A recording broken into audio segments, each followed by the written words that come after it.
Good morning বন্ধুরা, তোমরা সবাই কেমন আছো? আশা করছি ভালো আছো। আমিও খুব ভালো আছি। Welcome to Bengali blogger Sonali. Welcome একটা নতুন ভিডিও নিয়ে। আজকে সংক্রান্তি, মনসা পুজো। তা মনসা পুজোর দিন রেডি টেডি হয়ে নিয়েছি, চান ঠান করে আমি ফ্রেশ হয়ে রেডি হয়ে নিয়েছি। অনেকক্ষণ উঠেছি, ভোর 5টায়, এখন বাজে 6:30টার মতো। তা মন্দিরে যাবো পুজো দিতে, যেহেতু বাড়িতে নেই। বাড়িতে থাকলে তো দেখতেই যে ঢাক বাজিয়ে তারপরে অনেক রকম করে পুজো হতো। এখানে তো আছি, এখানের মতো করেই পুজো দেবো। তা চলো, যাবো যখন তখন দেখাবো, যেটুকু পারবো ভিডিও করবো। আর পুজো দেওয়ার আছে, দুধ আনতে গেছে বড়মশাই, আর ব্যাগে সব ফল আছে। ফল কিছু বের করা হয়নি, এখানে যেহেতু অত বাসন টাসন নেই, কোথায় বের করবো, বের করিনি। ব্যাগের মধ্যেই ফল আছে, ফুল আছে। এখানে এখানে ফুল আছে, নারকেল, কলা, এই দেখো দুব্বা, বেলপাতা সবই পেয়েছি। পেয়ারা আছে, এখানে আপেল সব ভেতরে আছে। ব্যাগটার মধ্যে সব ফল নিয়ে নিয়েছি, দিয়ে ব্যাগটা সবাই নিয়ে যাব। মন্দিরে চলে এসেছি পুজো দিতে। ওদিকে এক মন্দিরে আগে দিয়ে এসেছি, আর এখানে এসেছি। এখন চান করানো হবে, মা আম্মাকে চান করানো হবে। এই যেখানে দুধ আর এখানে ফল রাখা আছে।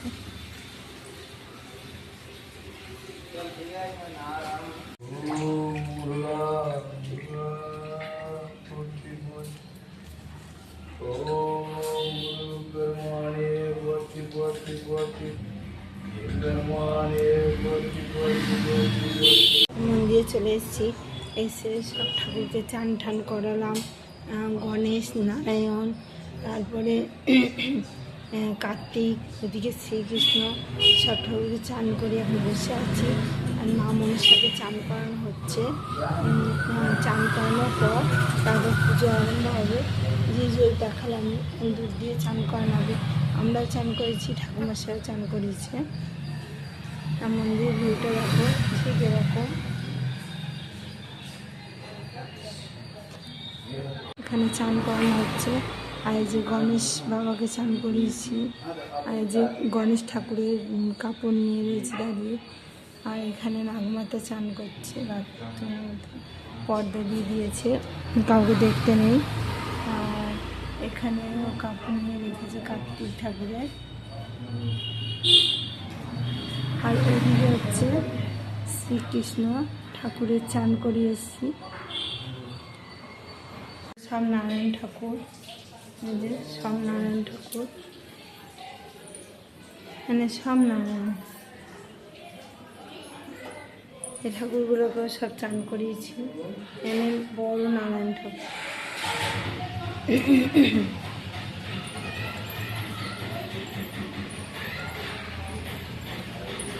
এবার এইদিকে ঠাকুরের চানের জল।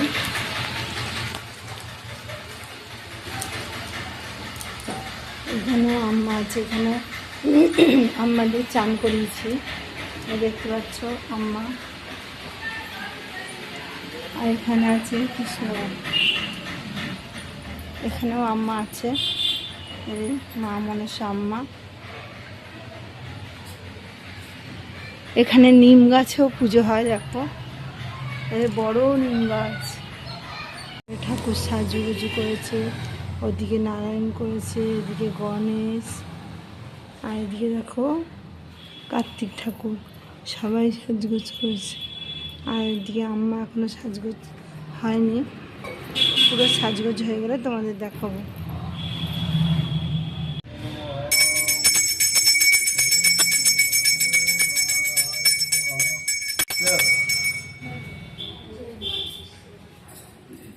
সুবি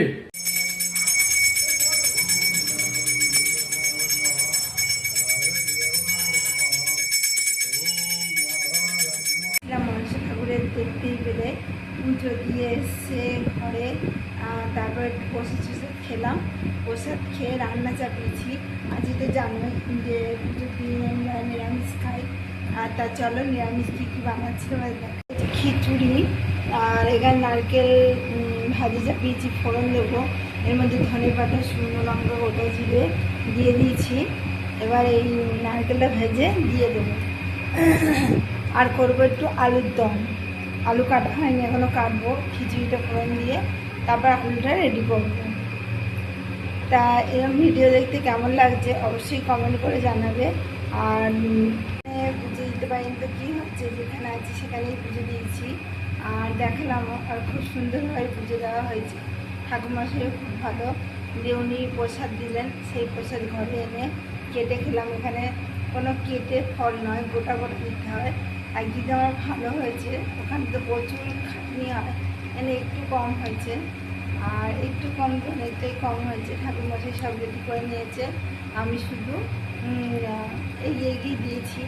আর দুধ, তারপরে জল দিয়ে প্রথম চান করালো, তারপরে দুধ আমাদের সবাইকে ঢালালো। তারপরে মজাই লাগলো, ভালোই লাগলো। আর চলো রান্নার ঝাট করে দিলে, আলু কাটোয়া বাকি আছে এখনো।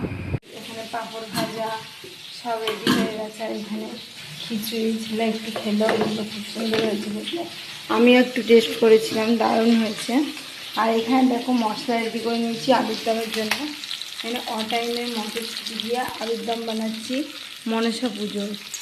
দেখো এখানে তোমার ক্যাপসিকাম নিয়ে নিয়েছি, মটরশুঁটি নিয়ে নিয়েছি, নিয়ে এটাকে এবার রিডিং করা হবে। করেছিলাম মটরশুঁটি, ক্যাপসিকাম, টমেটো দিয়ে।